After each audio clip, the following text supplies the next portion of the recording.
Hey, it's Joey. Welcome back to Las Vegas and MMS 2013. Joining me right now, Brian Desmond. How's it going, buddy? Not too bad. How about yourself? Doing good. So I've known you for a while. Chicago, you know, that whole thing. But folks at home don't know who you are, so why don't you tell them? Sure. So my name's Brian Desmond. I, as Joey said, live in Chicago.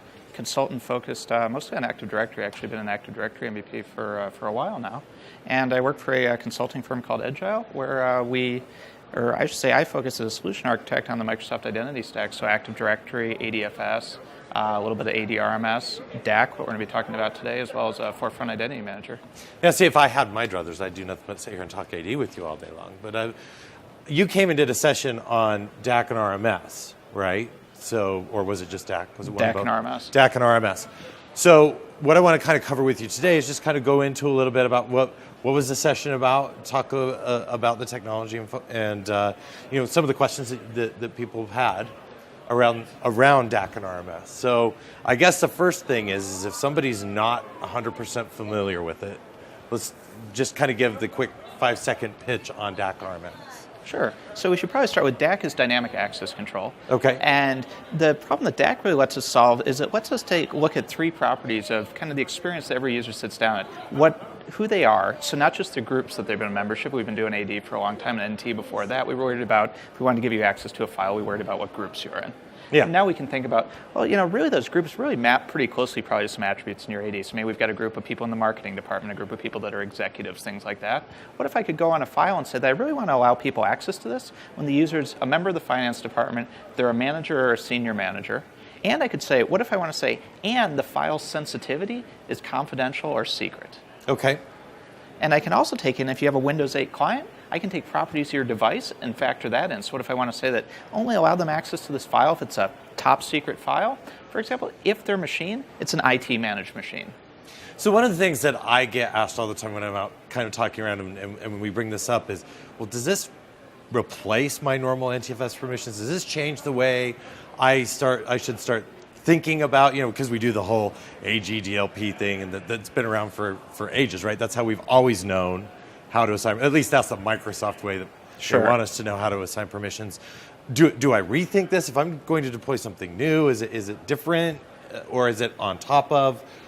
Is it a chicken and egg kind of a scenario? Yeah, that's a really good question. So really the first thing you should think about when you think about this is NTFS ACLs and what you're used to are still there, and they're not going away. So what we're going to do with DAC when we look at the demo, we're going to take your NTFS ACL, and then what we're going to be able to do is for each entry in the ACL, an ACE, an access control entry, right, we can add conditions to that ACE. Okay. So I can say, rather than having all those entries in there for the finance users, the executives that happen to be in finance, all those permutations that get all those groups, then you have the token bullet problem, and say, what if I ACL my share for domain users? So everybody in my AD, then I add a set of conditions. I can't handle this. I just opened it up to everybody. You just opened it up to everybody? But what if I add a set of conditions that said only domain users that are members of the finance department and their executives? Okay. And as soon as HR updates that, my identity management system updates AD, ACL doesn't have to be touched. No group membership has to be touched because the user's attributes have been updated. Okay. I know you have a demo, but before we jump into the demo, there are just a couple of things in terms of requirements from an infrastructure standpoint, because this is technology that's based on Server 2012.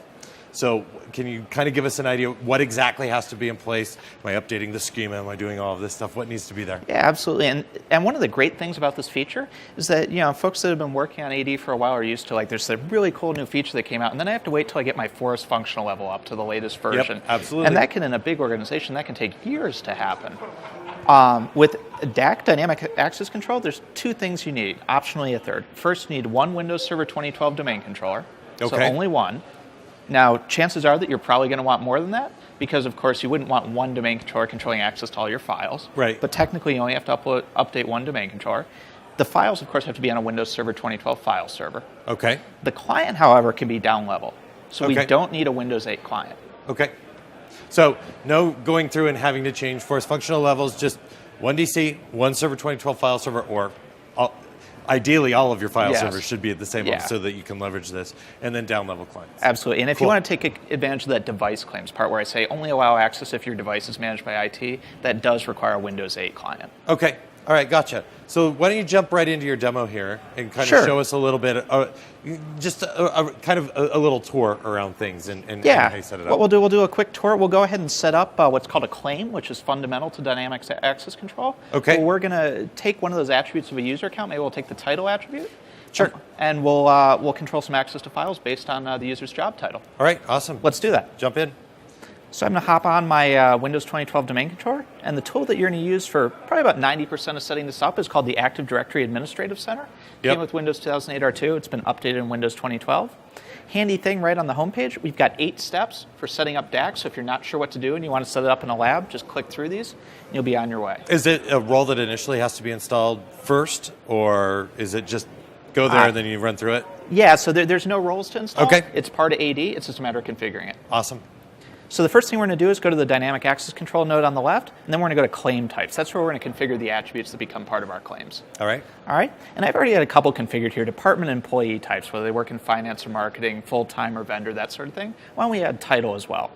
So we'll click new and go to new claim.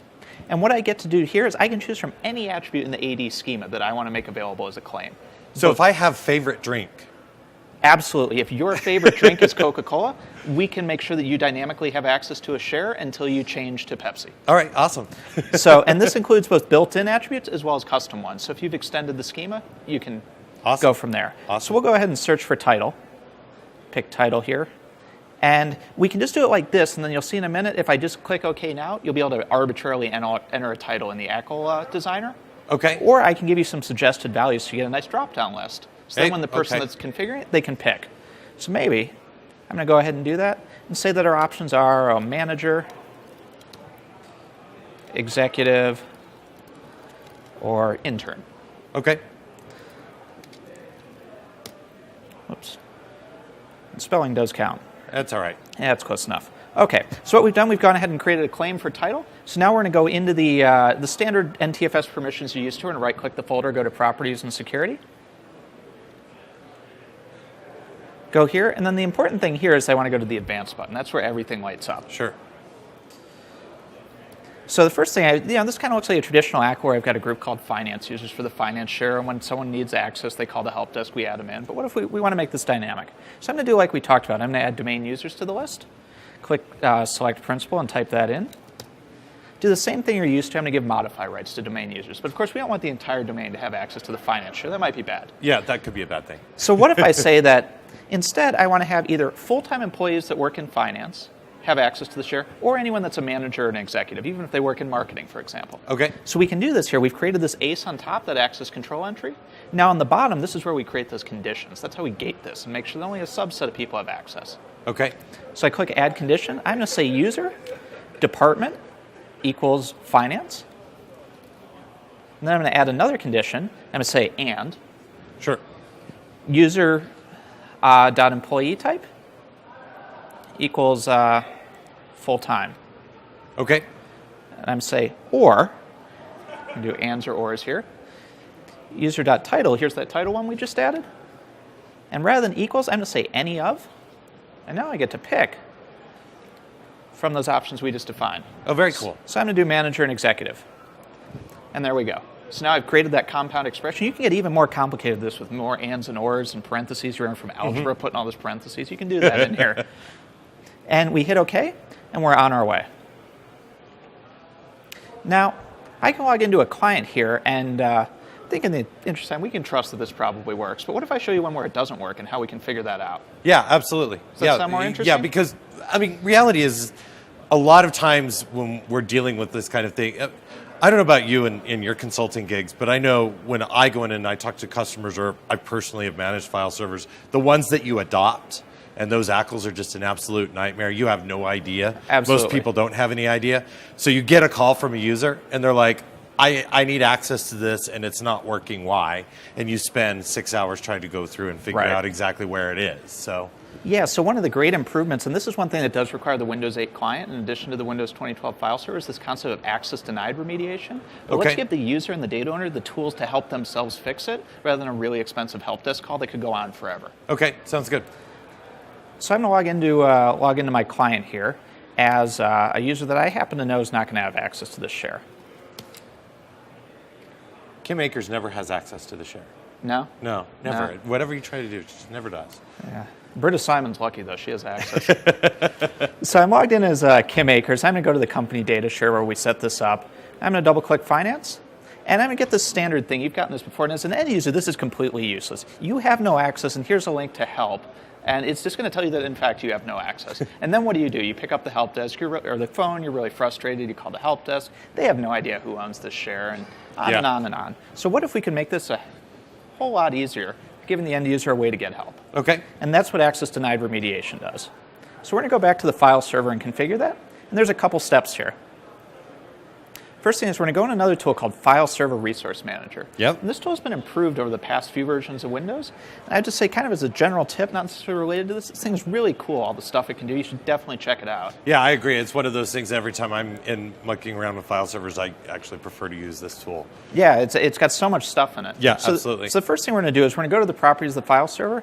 And I've pre-configured an SMTP server here because we're going to see in a minute that access denied box is going to be able to send an email to the owner. Okay. So I've pre-configured that. We're going to go over to access denied assistance because this is disabled by default. We're going to check the box and enable it. If we do nothing else, this message here, this generic message that actually tells you to look at help, but in a little more detail, will pop up. We'll see in a minute. We're going to put a more interesting message. Yeah, okay. So we've configured that. We're also going to enable the email feature. Go ahead and do that. And then the next thing I can do is I can come down here and I can configure an owner for each folder individually or each share individually. It'll inherit down the tree. Okay. As well as I can configure a message that pops up for that specific folder when you don't have access. All right. So let's do that. So I'm going to go ahead and configure this message for the finance department share. I'm going to put something here like, this is the share for the finance department. If you need access, please click request assistance. So let me stop you here and just ask you a quick question on this. No matter what I have in the existing structure, when I go in and I add this, that will then make that owner, give that owner the ability to grant access if a message like this comes in? Or do I have to go in and do a bunch of stuff? Okay. Yeah, right. so the owner would still need access to modify the permissions. Right, This sure. is purely enabling the owner to get an email. It doesn't even have to be the owner. Typically, you'd set like an exchange distribution list as the recipient. Oh, gotcha. Okay, yeah, gotcha. So we set that message, and then we're also going to want to set a recipient for this. So we'll go down here to folder owner email. We'll pick the same path. And we'll say that this is maybe finance.share.owners@cohovines.com. All right, so that's enabled. Now I'm going to go back onto the client, and we're going to open that share again. Okay. And in fact, I'm going to have to log out and log back in because that access denied gets cached for a few minutes. Yeah. So in the interest of time, let's sign out. While we're signing out, we'll sign back in and give this another shot.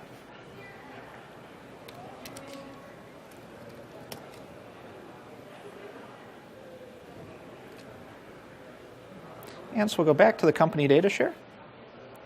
We'll open finance and check this out.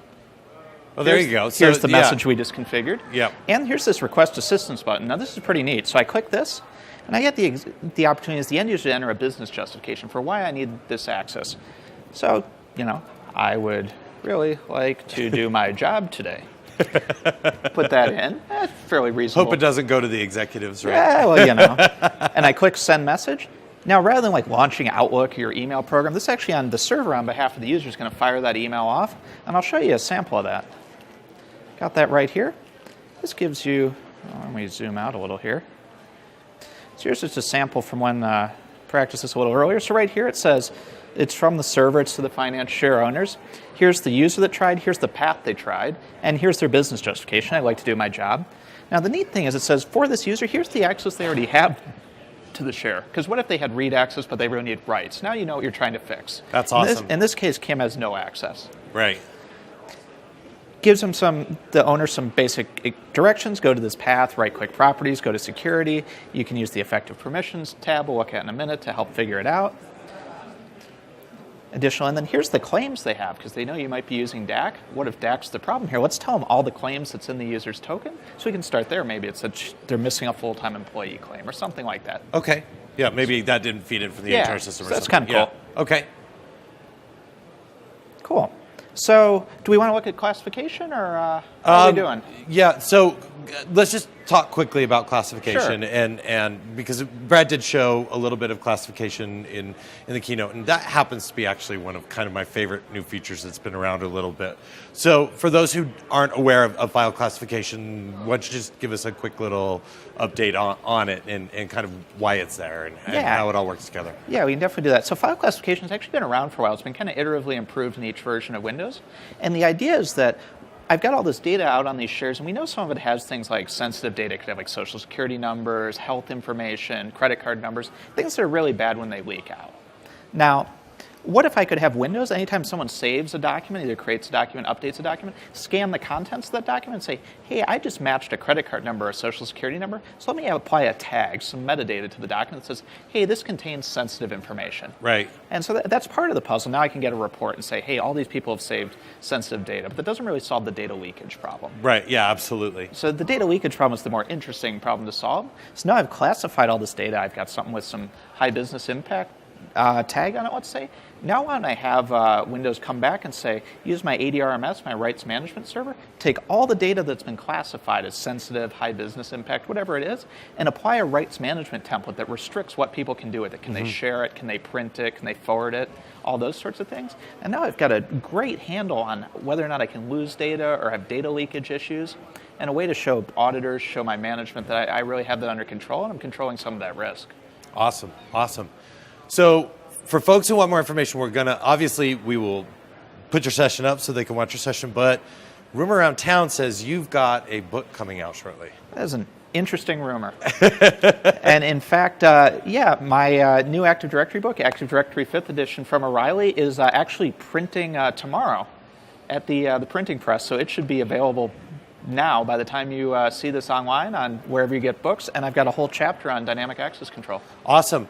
Is this one of these technologies that's fairly simple to get into, and then as you proceed down the path gets considerably more complex, or is it complex to begin with, or is it accessible? Is it accessible? Yeah, I mean, I think it's the interesting thing about DAC as a technology is it's not necessarily a 100% of a technology problem. It's really one of those problems where IT is going to have to work with the business and work together to think about the problems that your legal department, your compliance department, your auditors, what problems are they trying to solve? What are they struggling with? And how can IT add value with DAC? Because I think if you approach it that way, and you approach a small problem and kind of you solve it really well, then think about how you can expand it, you can be really successful. That's an awesome tip. That is an awesome tip. All right, Brian, we're out of time. Thanks for joining us here, and good luck on your book. Thanks. And it was great to see you again, buddy. Great seeing you again. All right, guys, we'll be back. Thanks.